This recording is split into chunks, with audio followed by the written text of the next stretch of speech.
We're back. You listening to Miller on the mic, participating in the Teresa Dr. T show tonight. That sounds funny. But you Phone. did like my jingle, didn't you? Yeah, your jingle was on. You see how I collaborated and put both of us on there? Yes, yes. The call-in number is 404-355-8699. 404-355-8699. 1-866-923-2860. That's 1-866-923-2860. We got a caller. Yes, caller. Good afternoon, everyone. How's everybody doing? Everybody's good. Good. How Is you this doing? Mr. Madden? It is. How you doing, Dr. T? Thank you so much for calling in on the right time. You see, you can tell he's a gentleman that's in the Yeah, he's a gentleman armed that wants to services be a because he's gentleman. going to call right On on time. What military time? What is 7:30? 7:30 will be 1900 for us. 1930. 19:30. All right, it's 19:30 on the Dr. T and Miller on the Mic show. And we have with us Mr. Cedric Madden. And Cedric is a former student of mine who is now, and help me out, Cedric. He does a lot of things. Engineer by trade. Engineer by Tuskegee. trade, currently in the Air Force. You currently in the Air Force? Yes, sir. Thanks for your service, man. Appreciate it. You're welcome. But Cedric and I have several collaborations going on as well. As some of his spare time, he rides motorcycles. Okay. Tell us about your motorcycle racing, Cedric.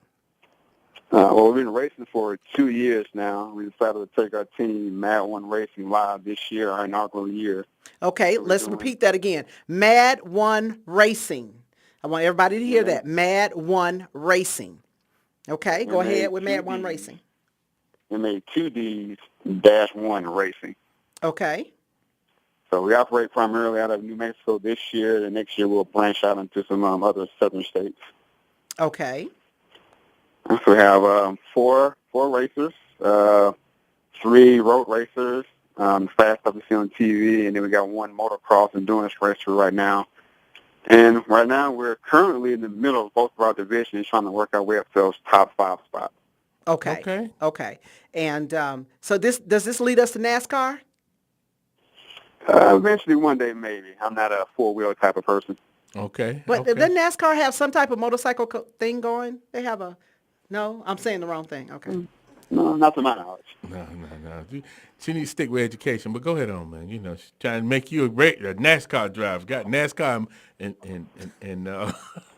motorbikes all mixed up. Well, tell us a little bit about your background in education. You started out, of course, here in Atlanta. Correct, with you, St. Peter and Paul, kindergarten teacher. Go St. Peter and Paul. Yay. Okay. Go ahead. And we finished up there 8th grade with you again at high school at Lakeside in Henderson. Then from there I went to Tuskegee, the historic Tuskegee University. Graduated with a degree in aerospace engineering, minor in philosophy. And then from there I went to the Air Force to become an aviator. All right, man. Great, man. Great background, man. Great background. And Cedric is also in my scholarship calendar. Wow. Where we're giving away hundreds and thousands and millions of dollars of scholarships in my calendar. So he's one of the featured students Yes, I was blessed. there. So how did you branch off from the Air Force to doing the motorcycle racing? Well, I fly planes, so I love speed, and I love the dangerous side of life, so it was a natural. The dangerous side of life. I can't fly planes and I have a little bit of risk involved. Okay. So it's a natural transition for me. Plus the engineering side, I like to design planes, work on planes. So motorcycle racing is kind of the hands-on. You race what you build. So we try to work on our own bikes, get to that peak of perfection, and put them on the track and compete with them. And then I try to branch out into some other things that I do. So when I'm mentoring kids, everybody wants to mentor kids, tell them what they can do or should do, but nobody wants to, hold their hand and let them see, that's what you can do, make them get out there and work for it. All so right. we take them under our wing and, touch it, feel it, work on it. If it crashes or breaks, I'm going to teach you how to rebuild it, build that confidence. So when it happens to them, they don't break down and quit. They just keep going. All right. That's good, man. So good. tell us a little bit about the entrepreneurship side of this. Oh, that's just a natural progression. So everywhere you look, you always see people who own things. You have, actors, entertainers, and the first thing they come out, they want to produce their brand, right? So, Yes. hey, I rap, I sing, I promote this. Then you look at the people that actually own things, you never see them. So how do you be those behind-the-scenes people? So I never saw a team owner. I see a bunch of racers, I see a bunch of mechanics, but who owns the team? So I took it upon myself, researched, couldn't find it. So I tried to make my own team, got my own sponsors, my own funding, and then I'm out there. So I'm the only, probably self-promoted team in New Mexico right now. We have other teams out here, but I'm not factory sponsors, everything out of my pocket, and we're competing at our level, and we're doing fairly well. So you got your own sponsors. See, that in entrepreneurship, a lot of people they don't really know how to do that. You're building your own brand. Yeah. That's an extra step you've taken outside of course, you're trained in the military, but to be an entrepreneur, to build your brand, especially in a very limited market that you're in, Yes, that very takes limited. a different spirit, I would say, a very different spirit. So where do you get that spirit from? Just basically just homegrown. My dad always told me if you're gonna do something, do it right or do it yourself. So I figured, what do I need? So everything we do in racing needs parts, supplies, fuel, gas. So I reached out to those sponsors and said, hey, this is what I see everybody else doing. This is what everybody's racing with. So I talked to those company heads, VIP of marketing, Oh, wow. the tech directors, and they're very, friendly people. I don't race for anything that I wouldn't personally put on my bike. So if they're willing to promote their product, and they're willing to give me a shot, I'm willing to put it on my bike and give it a shot. Because at the end of the day, they're trying to market and sell something. At the end of the day, I'm trying to market, win, and sell my brand.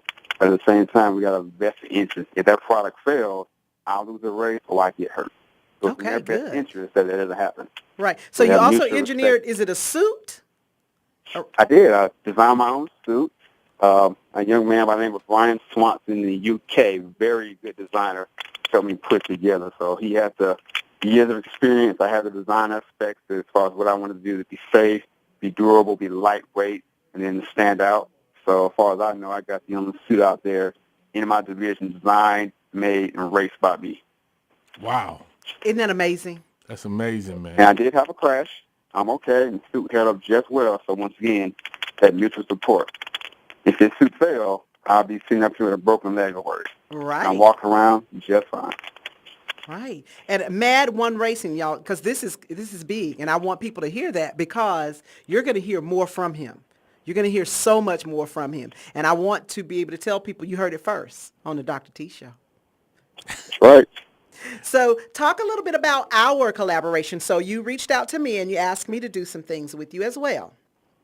Correct. So MADD-1 Racing sponsors 2 race series out here. So the Modern Adventure Series and now the Super Street Series. Okay, I want y'all to listen up. Everybody listen. Speak slow so they can hear what's going on between me and you. Go ahead.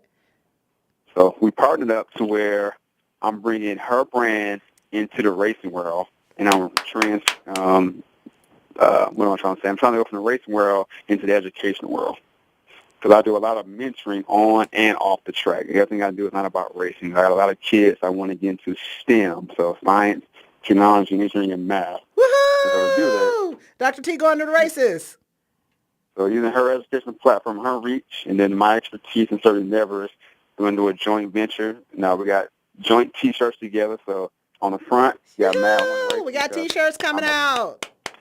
I'm applying what I was taught the years what I know. Then on the back, I am on brand, which is basically Dr. T is, be yourself, know your worth, and go out there and promote yourself. Because if you can promote yourself, you'll never fail. That's right. Be your own brand. That's my T-shirt line. Be your own brand. And I've always taught students to be their own brand. Even when I'm helping students now as they market themselves to college, they have to brand themselves for the college application process. So be your own brand. Don't be somebody else's brand. Don't wear these type of jeans or those type of jeans. Create your own brand and brand yourself. So thank you. I appreciate you. No problem. I appreciate you working with me. So what do we look to hear from MADD Racing? MADD-1 Well, Racing? we're doing right now our research and development division is we're partnering with MotoD Racing, so we're going to be demoing and testing some of their products.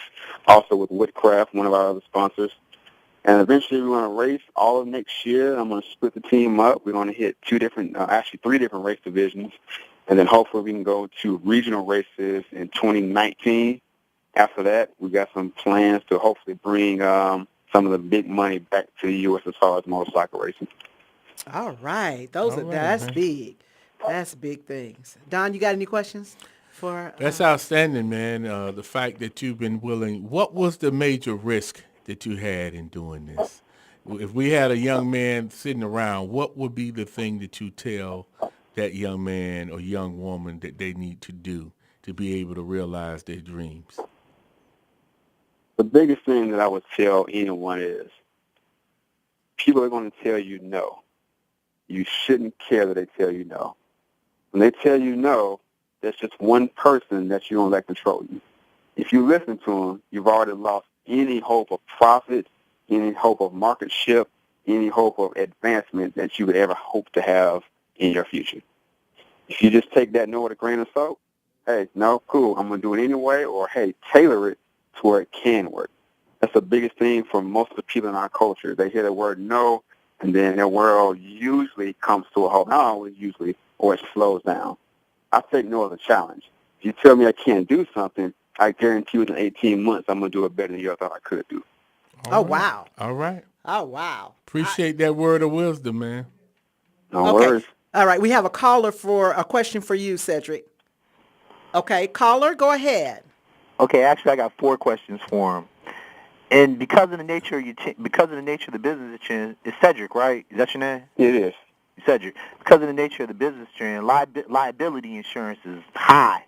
What percentage, not the dollar amount, I don't want to know your business like that, but what percentage of your business goes to liability insurance? Or do you require your riders to carry their own liability insurance? And I got 3 other questions. First question, 0, because all my riders carry their own insurance. Because when I drafted the initial plan, I went and found guys who had a like-minded vision, and I brought them a friend, hey, I want to get you guys on the ground floor with me. If you're willing, this is what I need from you. I can't pay you, but I can make you profitable for future endeavors. But we got to get this first year as a team together. They signed on the dotted line. That's what we've been doing ever since. Yes. Okay. Second of 3, are all your riders contracted riders, meaning that their time spent has to be re-upped on a basis?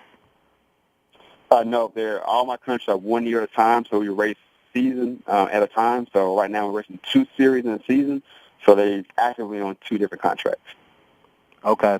And as far as working capital, do you make measurements on your working capital based on your emergency fund? No, I have a standard budget. So what I did with my first 5 years, I figured out my expenses for doing a basic race, multiply that by the number of races I expect to do per rider, per person, per season, factoring in the maintenance costs per event, and then I multiply that by a factor 2.3, then I padded it by 1K per rider.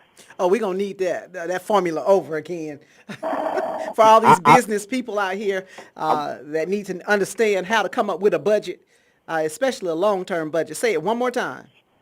All right, I'll try to break it down. So per rider, I figured out how much it's going to cost to enter a race fees, how many races we're going to complete, and then that's multiplied by how many races for that season. That's per rider. Okay. Then maintenance costs. We got to do so many oil changes, coolant changes, tire changes per race, per event. Then you multiply that cost by how many events. And this is per rider again. And then I factor in a 2.3 number, and it's basically saying, if I have a really good race, my tires hold up, it doesn't matter. Let's say I have a crash like I did a couple of weeks ago, or I blow a tire, and I got to buy it at the track. So that's what that 2.3 covers. I'm always covered to finish the race. And then I factor it. Once I get all those numbers per rider down, I give each one of those rider numbers $1,000 on top of that to cover any incidents I haven't thought of yet. Okay. And you keep an emergency fund in case there's overextendages, correct? That is not correct. For my racing endeavors, since it's a business I'm trying to foresee in the future, I keep no mercy fund because training me and my riders not to overexceed our financial boundaries. If we don't have it, we don't race. Okay. Here's my last question. How far in advance do you project for your profits, for your hopeful profits? How far in advance do you make your projections? We do it about 18 months out. Okay. All right. That's good. These are all good questions and good answers for people who will be listening and thinking about running a business of any kind. Not just this Absolutely. one. But okay. You're correct. Thanks again, Eric. And Cedric, I have one last thing I want you to say. When is your next race, so we all can tune into the next race? You're breaking up a little bit. Did you ask about my next race? Yes. When is your next race? Okay. Actually, it's going to be this weekend. We're doing a doubleheader. We'll be in Albuquerque, New Mexico at SMRI at Sandia Motor Speedway, racing Saturday and Sunday. We're doing a combined, I want to say 14 total races that weekend. Okay. So how do people view that race? Oh, well, they're going to have to wait until the following week when I post it all online, because right now my guy who is doing my technical live feed, we just haven't figured out what's wrong with the feed that's not going through live. Okay. So, but if you go to my Facebook page, MADD-1 Racing, you will see some live video that I had one of my cameramen shoot while I'm there, and hopefully some on-track footage. But within 2 or 3 days, I post most of our races with footage, telemetry data, commentary this time around, live to Facebook and our YouTube channel, also under MADD-1 Okay, and Racing. it's on YouTube channel. Yes. All right, then. So if you see us, subscribe to us, like us, stay with us, send us questions. If you like us, awesome. If you don't, then look for me next year to make it better for you. Absolutely. So I'm so proud of you. I just want to say that. And I also think it's your mother's birthday today. It is. Let's say happy Mom. birthday to your mother, who is also one of your biggest supporters. Yeah, she is. Yes. She doesn't like me racing, but she supports it. Yes. And she's bought lots of my books and calendars as well. So lots of thank you for her support. And happy birthday, Mom.